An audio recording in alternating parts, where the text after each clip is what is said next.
Hello and welcome. My name is Alan, and today we're going to be talking about two of the biggest hoaxes, two of the more famous hoaxes, I should say, when it comes to the paranormal side of things. Uh, for Spooktober, I often try to say, hey, don't automatically conclude things are faked, but look at them critically. Uh, give them some real thought and investigation because a lot of the times they can be misidentified, they can be faked, which will cut down a lot of your cases. But it still doesn't mean that you should go, oh, everything is fake, therefore we should never search. No. But I wanted to bring attention to two of the most famous uh, fakes when it comes to the um, world of the paranormal, cryptids, aliens, etc. Now, the first one we're going to look at is the Loch Ness Monster.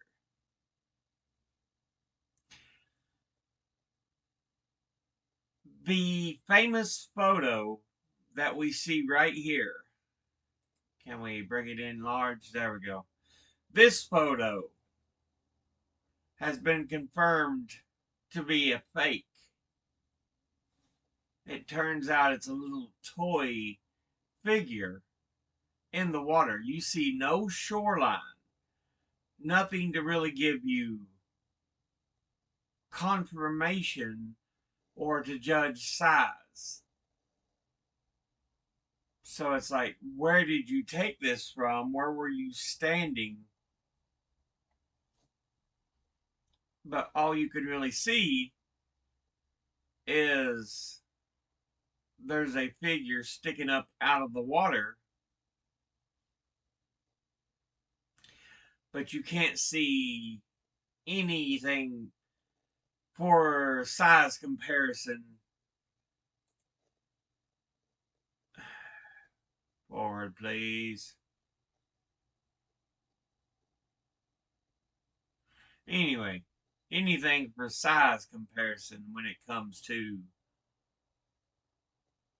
what is photographed. All you can see around is water. Unless you're standing up on some high bluff or stone wall, you're going to capture some footage of the landscape, surely. Even today, they're like, try to catch something that it can be compared to in size. But we just don't have it in this picture. The photo itself is called the surgeon's photo because it was an actual surgeon who took the photograph, who presented it. Turns out it was faked.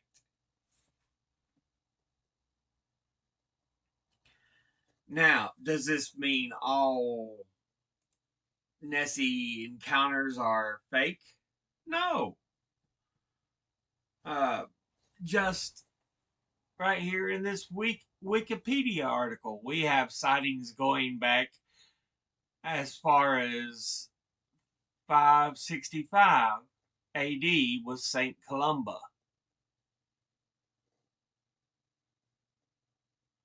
It was earliest report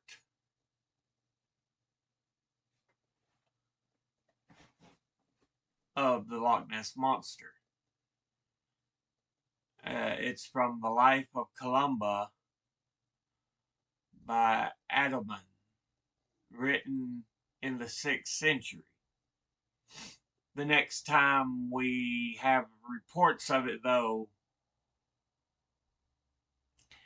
is 1871 to 1872.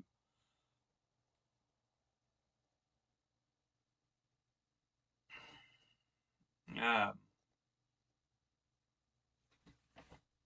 that's a 1,300-year difference.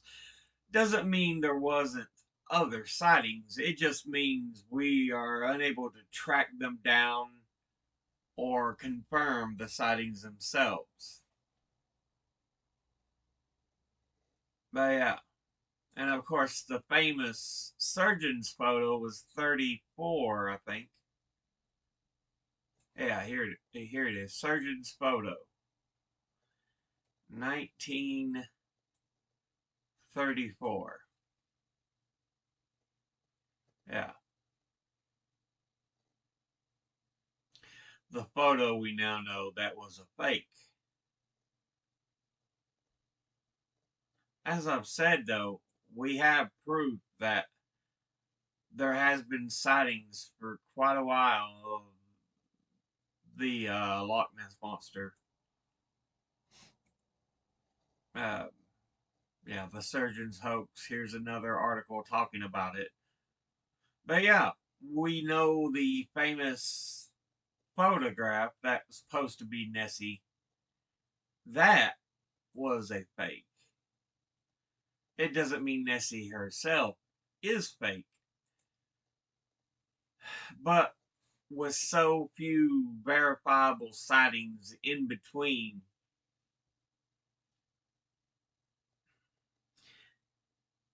you think we'd have better descript details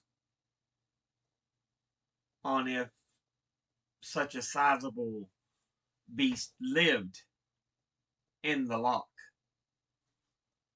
But yeah, the other hoax we want to look at, this was from 2008, August of 2008. Yeah, two men from Georgia say they have Bigfoot's body.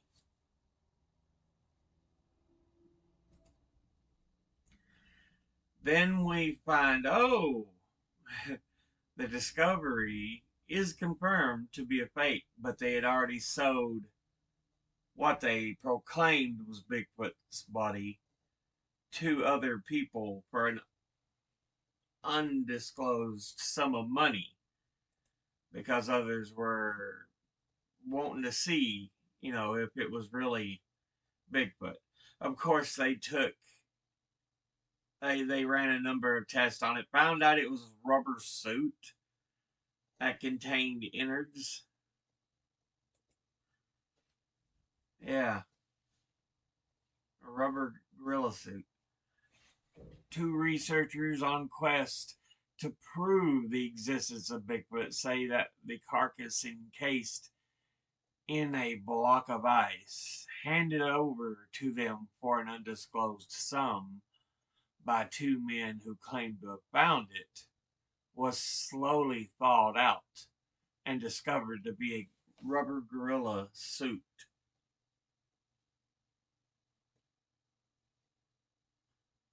I think they said it was filled with just innards of whatever.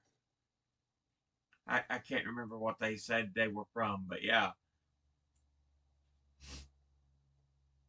Turned out what, may have been the body of a Bigfoot was not the body of a Bigfoot.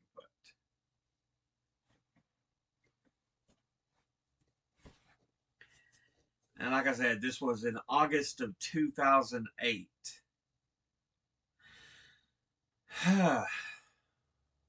You have stories from all over the world that talked about this at the time it happened. Yeah, this is from the New York Times, The Guardian. What was you from? Reuters and NBC. So it was a pretty big story, but it was found out that, yeah, it was a fake.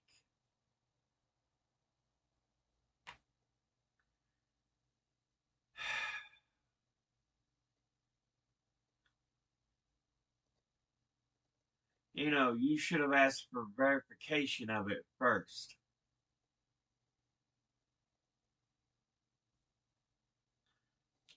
And we know it was a fake, but that doesn't mean all sightings of Bigfoot are hoaxes. There are a lot you can number off as having been faked or misidentified.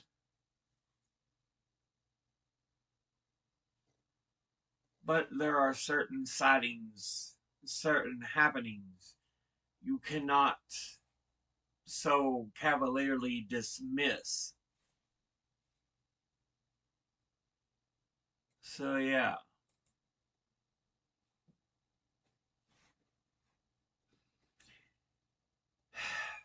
Always beware of information that is incorrect. That's why I talked, I think it was last Friday? About the need to be critical on sightings or reports.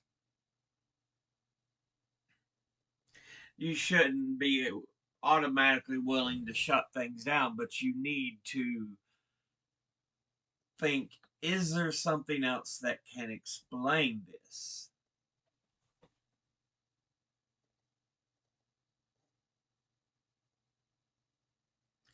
Because if you actually critically examine things and break it down,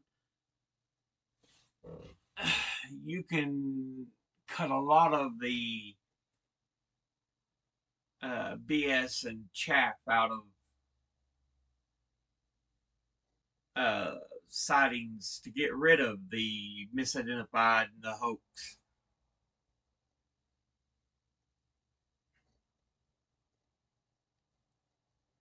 Even the infamous Project Blue Book um, had sightings they could not so swiftly say was this or that, even though they had some of the most ridiculous excuses. Oh, it was swamp gas. Oh, it was a star you misidentified. But even for them, there was sightings that they couldn't just. It was this maybe.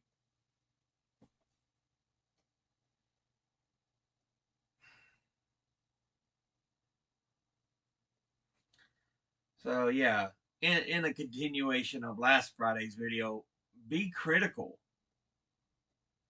Don't close your mind off, but look for things it could be.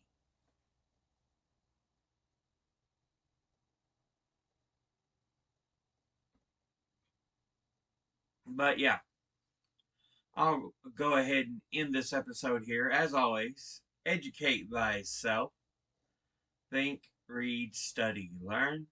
Someone tries to tell you something you have trouble believing, ask them to cite their sources. I'll be putting these sources in the description below the video. But as always, I'll see you all in the next. Until then, later.